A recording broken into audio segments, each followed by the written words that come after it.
नमस्कार दोस्तों, आप सभी का स्वागत है मेरे चैनल में। आप लोगों को मैं काले जादू के बारे में बताऊंगा और काले जादू के तोड़ के बारे में, और आपको ये भी बताऊंगा कि काला जादू के लक्षण क्या होता है। यदि आपके ऊपर किसी ने काला जादू करवा दिया हो, यानी आपके ऊपर किसी ने कुछ टोना टोटका करवा दिया है, तो दोस्तों इसका तोड़ क्या है और इससे छुटकारा कैसे पाएं। कई बार आपने देखा होगा कि मनुष्य के जीवन में सब कुछ ठीक ठाक चल रहा होता है और वह बहुत खुशहाल होता है, और अचानक से उसके जीवन में दुर्भाग्य आ जाता है और वह मनुष्य धीरे धीरे परेशान होने लग जाता है। उसके घर की स्थिति खराब होने लग जाती है, उसके घर में कलेश होने लग जाते हैं, बिना बात का झगड़ा होने लग जाता है, पड़ोसियों से नहीं बन पाती है, तथा किसी भी काम के लिए जाओ असफल हो जाता है। और तो और दोस्तों, यदि कोई भी अच्छा काम करने का प्रयास भी करो तो उसमें भी नाकामी हाथ लगती है। तो दोस्तों, ये जो होते हैं ये काले जादू के प्रभाव होते हैं, जिससे हमारा जीवन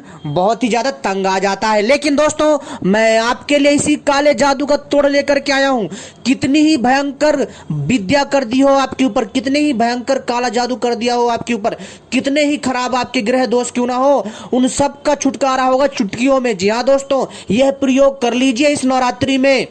दोस्तों, इस नवरात्रि में आप इस प्रयोग को करने से आपके जीवन के सारे काला जादू किया कराया टोना टानी सब नष्ट हो जाएगा। तो चलिए मैं बताता हूं वह कौन सा दिव्य मंत्र है जिससे हम छुटकारा पा सकते हैं। लेकिन इससे पहले यदि आपने हमारे चैनल को सब्सक्राइब नहीं किया है, चैनल को सब्सक्राइब कर लीजिए और घंटी को भी सही प्रकार से दबा लीजिए, क्योंकि मैं ऐसी ही जानकारी लाता रहता हूं जो आपके ज्ञान में वृद्धि करता है। और वीडियो को भी लाइक करना ना भूलिएगा, ठीक है दोस्तों। तो चलिए हम आपको बताते हैं। लेकिन दोस्तों, इससे पहले आप सभी को नवरात्रों की हार्दिक शुभकामनाएं। माता रानी की कृपा आप लोगों पर बनी रहे, आपके सभी कष्टों दुखों का निवारण हो, और माता रानी की कृपा से आपका रोजगार चले, आपको जीवन में खूब तरक्की मिले और आप ऐश्वर्यमान, यश, कीर्ति, मान, सम्मान सब प्राप्त करें। माता रानी आपको ऐसा आशीर्वाद दे। और दोस्तों, आशा करता हूं आप लोग इस नवरात्रि माता रानी की खूब जो है पूजा अर्चना कर रहे होंगे, सच्चे दिल से प्रार्थना कर रहे होंगे, ताकि माता रानी आप सभी के कष्टों का विनाश करे और आपके जीवन में खुशहाली लेकर के आए। तो दोस्तों, चलिए अब हम बढ़ते हैं आगे। काले जादू से छुटकारा कैसे पाएं, काले जादू का तोड़ क्या है और इसकी सही मायने में पहचान क्या है, और काले जादू को नष्ट कैसे किया जाता है हमेशा हमेशा के लिए, ताकि उसके ऊपर से जो भी जिसने भी किया कराया है उसके ऊपर जा करके लग जाए और ये काला जादू नष्ट हो जाए। तो लेकिन इससे पहले हमें कुछ विशेष बातें समझनी होगी। तो चलिए मैं आपको बताता हूं। इन महत्वपूर्ण संकेतों से आप जो है पहचान सकते हैं कि आपके ऊपर किसी ने काला जादू कर रखा है। तंत्र मंत्र और काला जादू का चलन सदियों से चलता आ रहा है। अक्सर इसके सदुपयोग से ज्यादा दुरुपयोग की बात सामने आती रहती है। अमूमन काला जादू या तंत्र टोटके का प्रयोग अपने दुश्मन पर विजय पाने के लिए करते हैं। साथ ही किसी को अपने वश में करने के लिए भी तंत्र मंत्र का सहारा लिया जाता है। किसी पर काला जादू या टोने टोटके का प्रयोग किया जाता है या नहीं, इसे कुछ संकेतों से मालूम किया जा सकता है। शकुन शास्त्र में इन संकेतों के बारे में विस्तार से बताया गया है। जिस व्यक्ति पर टोने टोटके या काला जादू किया गया होगा, उस पर किसी बुरी शक्ति का साया होगा। तो दोस्तों, उस व्यक्ति का स्वयं पर काबू नहीं रहता और ऐसा व्यक्ति अजीब सी हरकतें करने लग जाता है। जी हाँ दोस्तों, अगर किसी के ऊपर काला जादू हो रखा है, इसके बाद मैं तोड़ बताऊंगा। चाहे कितना भयंकर काला जादू हो, चाहे कितनी भयंकर बुरी शक्ति हो, उसका विनाश होगा। दोस्तों, जो अगला है मित्रों, वो है जब कोई व्यक्ति बिना कारण से अचानक बीमार हो जाए। जी हाँ दोस्तों, और वो अचानक यानी कि कहने का अर्थ है कि कोई व्यक्ति एकदम ठीक होता और अचानक बीमार हो जाए, और जाकर के वो रिपोर्ट भी जाकर के मतलब जब भी वो डॉक्टरों को दिखाता है उसकी रिपोर्ट भी नॉर्मल आती है, जांचें भी सही आती हैं, फिर भी वह व्यक्ति बीमार रहता है। दोस्तों, ये चीजें समझ में नहीं आती हैं, इसको हर कोई जो है अनदेखा कर देता है, जो कि जीवन की सबसे बड़ी गलती है और बाद में मनुष्य की मृत्यु हो जाती है। तो दोस्तों, इसको ठीक करने का भी हम बहुत दिव्य प्रयोग बताएंगे। हमारे साथ बने रहिएगा और वीडियो को पूरा आखिरी तक देखिएगा, तभी समझ में आएगा, अन्यथा कुछ समझने वाला नहीं है। अगर आपने इस वीडियो को नहीं देखा तो आप बहुत कुछ खो देंगे। जी हाँ दोस्तों, बहुत सारी ऐसी चीजें हैं जिनको जानने से अनजान रह जाएंगे। जब कोई व्यक्ति बिना कारण से अचानक बीमार रहने लगे तो समझ जाइए उस व्यक्ति पर काले जादू का असर हो चुका है।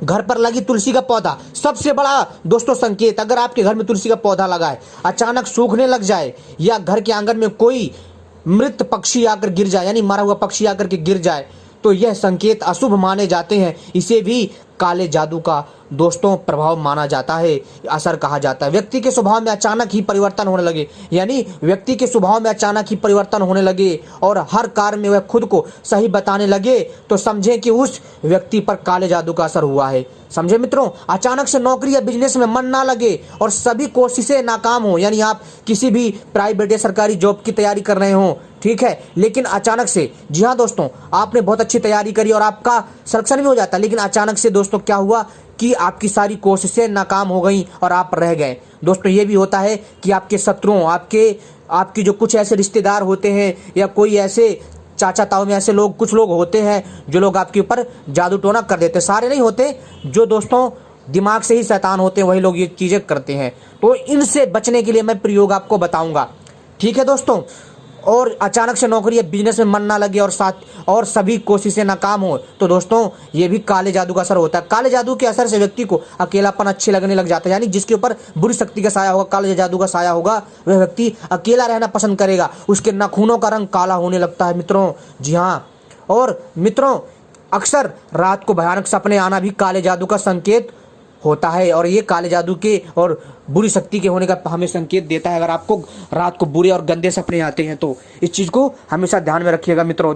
देखिए मित्रों, काला जादू क्या है आपको मालूम है? ये जो काला जादू होता है ना दोस्तों, ये बहुत जल्दी असर होता है, लेकिन दोस्तों यहाँ समझने वाली बात है कि काला जादू बुरा नहीं है। बुरा है वो इंसान जो इस शक्ति का दुरुपयोग करता है। जी हाँ, तो दोस्तों कोई भी शक्ति बुरी या अच्छी नहीं होती है, डिपेंड करता है कि जो, यानी कि दोस्तों निर्धारित करता है कि वह साधक जो है कैसा है, उसकी मनोवृत्ति कैसी है, उसके संस्कार कैसे हैं, उसके ऊपर डिपेंड करता है कि उस शक्ति का वो सही इस्तेमाल करे या गलत प्रयोग करे। लेकिन काले जादू के जो जानकार होते हैं कई, वो इसका जो दुरुपयोग करते हैं, लेकिन कई ऐसे होते हैं जो इसका दुरुपयोग नहीं करते बल्कि लोगों का कल्याण करते हैं। काले जादू से भी हम दूसरों का कल्याण कर सकते हैं, लेकिन इसकी एक समय सीमा होती है, इसका एक विधान होता है। अगर आप उन विधानों को ध्यान में नहीं देंगे तो आपके ऊपर इस जादू का उल्टा असर पड़ जाता है। इस चीज़ का विशेष ध्यान रखिए। अब मैं आपको बताता हूँ इसका तोड़, सबसे खतरनाक तोड़ है दोस्तों। जी हाँ दोस्तों, नवरात्रि का समय है और शक्ति का पर्व कहा जाता है, यानी यह एक ऐसा समय होता है जिसमें आप अपनी शक्तियों को अर्जित कर सकते हो, आप महाबली बन सकते हो। लेकिन दोस्तों लोगों को सही सटीक बातें नहीं पता होती, जो मैं आपको अपनी इस वीडियो में आज बताऊंगा। तो इस वीडियो में हमारे साथ बने रहे दोस्तों, आपको सारी बातें बता दी, बस आपको उस महामंत्र का नाम बताना है, और वह मंत्र है दोस्तों नवारण मंत्र। और दोस्तों इतना पावरफुल मंत्र है कि मैं आपसे क्या बताऊं, आपने इस मंत्र को सुना भी होगा, नहीं सुना तो दोस्तों आज सुन लेंगे और जान जाएंगे इस चमत्कारी दिव्य मंत्र को। दोस्तों मंत्र को सुनिए ध्यान से। मंत्र है ओम ऐम ह्रीम क्लीम चामुंडाय बिच्चे। दोस्तों नवरात्रि का समय है, माता रानी के मंदिर के सामने बैठकर, यानी आपके घर में या छोटा मंदिर हो या फिर आपके घर के बाहर हो, तो दोस्तों आपको क्या करना है कि माता रानी के नाम से कलश स्थापना करना है। और जो है मित्रों, आपको माता रानी का चालीसा पढ़ना, चाहे काली चालीसा पढ़ लीजिए या फिर दुर्गा चालीसा, माता रानी का कोई भी चालीसा आप स्टार्ट कर दीजिए। और जो है मित्रों, आपको जो है एक मंत्र बता रहा हूं, नवारण मंत्र, जिसका एक माला जाप करना है पूरे के पूरे जब तक नवरात्रि चल रही है, ठीक है दोस्तों। और दोस्तों यदि आप लगातार इसको आजीवन जपते हो तो दोस्तों आपकी हर एक चीजें होंगी। जी हाँ दोस्तों, यानी आपकी हर कामना पूरी होगी, आपके समक्ष ऐसी ऐसी अद्भुत घटनाएं होंगी ना, जिसके बारे में आप सोच नहीं सकते, इतनी शक्ति है इस मंत्र में। जी हाँ, लेकिन ध्यान रखिएगा, आपको तामसिक चीज़ों से दूर रहना, तब ये चीज़ें काम करेगी। जैसे मैं आपको पहले मंत्र बता देता हूँ। मंत्र है ओम ऐम ह्रीम क्लीम चामुंडाय बिच्चय। दोबारा मंत्र बता देता हूँ मित्रों, ध्यान से सुनिए। ओम ऐम ह्रीम क्लीम चामुंडाय बिच्चे। यह नवारण मंत्र इतना प्रभावशाली शक्तिशाली मंत्र है, इसको शुद्ध होकर के जाप करिएगा, ध्यान रखिएगा। और मांस मंदिरे का सेवन नहीं करना है, और तो और दोस्तों झूठ नहीं बोलना है, पराई स्त्री का गमन नहीं करना है, और तो और दोस्तों साथ ही साथ आपको किसी पर कुप्रभाव नहीं डालना है। साथ ही साथ दोस्तों आपको जो है मांस का तो कतई सेवन नहीं करना, भूल भी मत करिएगा। लहसुन प्याज नहीं खाना है, इन सभी बातों का ध्यान में रखना है दोस्तों। और इस मंत्र का जाप करिए 108 बार। एक माला जाप करना, मतलब एक माला में 108 दाने होते हैं। और माला किसकी लेनी है? रुद्राक्ष की ले लीजिए, तुलसी की माला ले लीजिए, ठीक है, कमलगट्टे की माला ले लीजिए, तो दोस्तों ये माला ले लीजिए, और चाहे तो स्फटिक की माला भी ले सकते हैं, और मित्रों आप चाहें तो पीपल की भी माला ले सकते हैं, आप चाहें तो बरगद की भी माला ले सकते हैं। तो दोस्तों आपको जो अच्छा लगे वो ले लीजिए, लेकिन मैं सबसे अच्छा माला मानता हूँ रुद्राक्ष की माला, तुलसी की माला।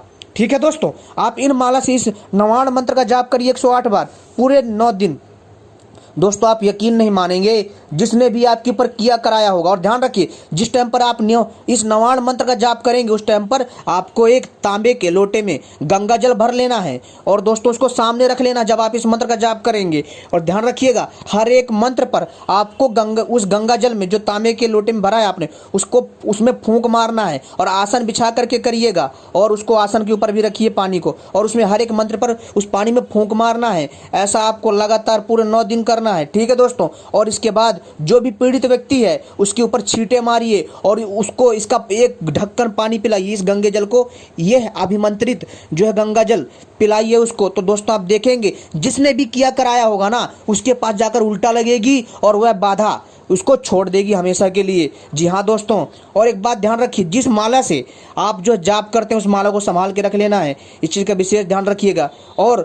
और माता रानी का जो है आपको एक छोटा सा कुछ नहीं करना है, आपको उनका जो तिलक होता है ना, तिलक बनाना। कैसे बनाना मैं बता देता हूँ मित्रों, आपको तिलक बनाने का एक बहुत ही दिव्य प्रयोग बता रहा हूँ, कोई नहीं बताएगा। आपको सिंदूर ले लेना है, और इसके बाद सूखी पत्तियाँ लेनी है तुलसी की, कितनी 7, उसको मीस लीजिए, सिंदूर में मिला लीजिए। ठीक है, इसके बाद उसमें सिंदूर में थोड़ी सी हल्दी मिला दीजिए। हल्दी मिलाने के बाद दोस्तों इसमें चंदन का भूरा मिला दीजिए। इसको मिला करके इसको माता रानी के समक्ष रखिए, और इसको भी एक माला से अभिमंत्रित कर लीजिए, और इसको भी लगाइए माथे पे। दोस्तों यकीन नहीं मानेंगे, आपके आसपास जो भी काली शक्ति होगी, जिसका भी आपके ऊपर प्रभाव होगा, जिसने आपके शरीर को जकड़ रखा होगा, जिसने आपकी जिंदगी तहस नहस कर दी, बर्बाद कर दी, उसका सर्वनाश होगा। और इस नवाण मंत्र का जाप कंटिन्यू करिएगा दोस्तों। और जब दोस्तों ये 9 दिन पूरे हो जाएंगे, इसके बाद दोस्तों आपको क्या करना है, इस मंत्र का केवल और केवल जाप करना है या जीवन। अगर आप ऐसा करते हैं या जीवन, तो दोस्तों आप यकीन नहीं मानेंगे, केवल और केवल जप करना है, माता का ध्यान करना है, तो आप दोस्तों देखेंगे कि मित्रों आपके साथ ऐसी ऐसी दुर्लभ घटनाएं होंगी कि आप सोच नहीं सकते। हाँ, और एक ऐसा समय आएगा कि माता रानी भी स्वयं आपके समक्ष आएंगी, अगर आप सच्चे दिल से और भक्ति भाव से उनकी उपासना करेंगे। तो दोस्तों उम्मीद करता हूँ ये जानकारी पसंद आई होगी।